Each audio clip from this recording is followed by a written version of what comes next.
السلام علیکم ورحمۃ اللہ وبرکاتہ۔ حدیث مبارکہ کے دو اجزاء بڑے اہم ہیں، سند اور متن۔ متن سے مراد محبوب پاک صاحب لولاک صلی اللہ علیہ وسلم کا قول ہے، آپ کا ارشاد ہے، آپ کا فرمود مبارک ہے۔ سند وہ سلسلہ ہے جس کے توسط سے حدیث ہم تک پہنچی، فرمود رسول صلی اللہ علیہ وسلم ہم تک پہنچا، ارشاد رسول صلی اللہ علیہ وسلم ہم تک پہنچا۔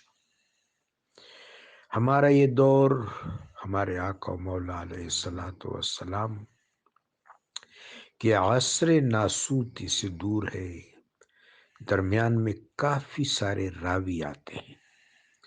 یہ جو سلسلۃ الروات ہے یہ سند کہلاتا ہے، اور جب صحابی رضی اللہ تعالیٰ عنہ یا اہل بیت اطہار میں سے کوئی ہستی یہ کہتے ہیں کہ سمعت رسول اللہ صلی اللہ علیہ وسلم قال قال رسول اللہ صلی اللہ علیہ وسلم، اس کے بعد جو جملہ، جو ارشاد فرمودہ حدیث شروع ہوتی ہے اس کو متن کہتے ہیں۔ اب متن تک پہنچنے کے لیے وسیلہ سند ہے۔ اس وسیلہ یعنی سند کو پرکھنے کے لیے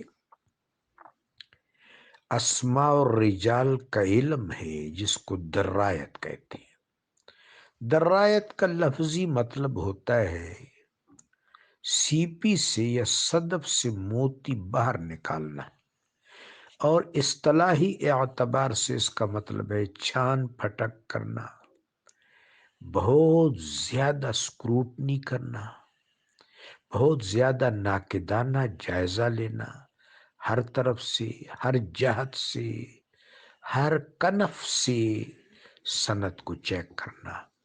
اس میں اہل علم نے اس اعتبار سے یعنی سند کے اعتبار سے حدیث مبارکہ کی 41 اقسام بیان کی ہیں۔ سب سے اوپر درجے پر حدیث متواتر ہے کہ آقا و مولا صلی اللہ علیہ وآلہ وبارک وسلم کے دور سعید میں اس کے روات کم از کم 40 ہوں، بعض نے سے کم بھی بتائے۔ سب سے آخر میں ضعیف کے بعد بھی کچھ اجزاء ہیں۔ ضعیف کے بعد مضطرب کا نمبر ہے، مضطرب کے بعد شاذ ہے، شاذ کے بعد پھر منکر ہے۔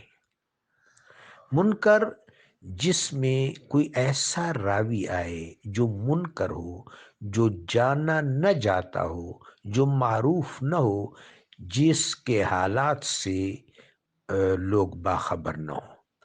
آخر میں پھر موضوع آتا ہے، موضوع کا نمبر 42واں ہے۔ موضوع دراصل افطرا ہے، فیبریکیٹڈ ہے، کسی نے آقا و مولا علیہ الصلوۃ والسلام کی طرف منسوب کیا ہوتا ہے، وہ حدیث نہیں ہے۔ لیکن منکر تک یہ جو 41 اقسام ہے سند کے اعتبار سے، ان کے آگے جو متن ہوتا ہے وہ حدیث ہوتا ہے۔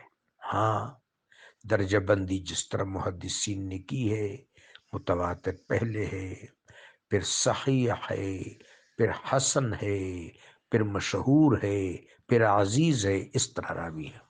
اب جس وقت ایک طالب اس نتیجہ تک پہنچ جائے کہ یہ فرمود رسول ہے، یہ بات محبوب پاک علیہ الصلوۃ والسلام کی فرمودہ ہے، تو پھر وہ قرآن کے بعد دین کا مصدر ہے، دین کا دستور و آئین ہے۔ اب یہاں پر ایک اور چیز بہت قابل غور ہے۔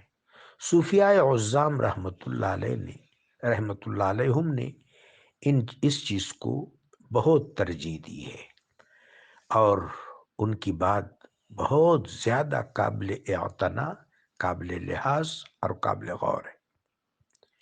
اللہ تبارک و تعالی جل شانہ کے کلام کے بعد اگر کوئی کلام بہت منفرد ہے تو وہ رسول اللہ صلی اللہ علیہ وسلم کا کلام ہے۔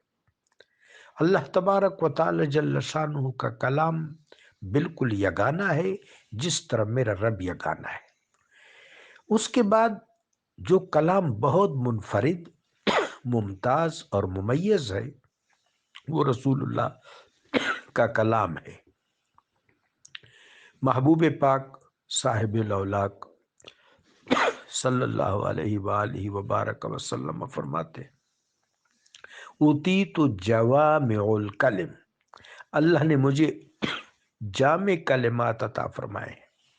رسول اللہ صلی اللہ علیہ وسلم کا جملہ، آپ کا قول، آپ کا فرمودہ باقی تمام کلاموں سے بالکل ممتاز ہوتا ہے۔ لہذا بالکل جس طرح ایک جوہری جوہر کو جانتا ہے، ایک جوہری جوہر کو جانتا ہے، کسی اور چیز کو بھی اگر جوہر بتایا جائے تو جوہری کو دھوکہ نہیں دیا جا سکتا۔ لہذا رسول اللہ صلی اللہ علیہ وسلم کا قول اتنا ممتاز، اتنا منفرد، اتنا ممیز، اتنا اعلیٰ، اتنا بالا، اتنا جامع، اتنا اجمل، اتنا اکمل ہوتا ہے کہ اس کو آسانی سے باقی اقوال سے الگ پہچانا جا سکتا ہے۔ حدیث کے ساتھ ایک ایسا نور ہوتا ہے کہ کوئی نور، کوئی اور چیز اس کے مماثل نہیں ہو سکتے۔ تو یہاں پر اب دو باتیں، مشربی اور ذوقی طور پر حدیث کے جوہر کو جاننے کی ضرورت ہے، اور علمی اور تحقیقی طور پر سند کی معرفت حاصل کرنے کی ضرورت ہے۔ پھر آدمی منصہ حدیث تک پہنچ سکتا ہے۔ ربی جلیل و جمیل ہمارے لیے حق کے راستے ایستادہ کر دے، آسان کر دے، میسر فرما دے، آمین۔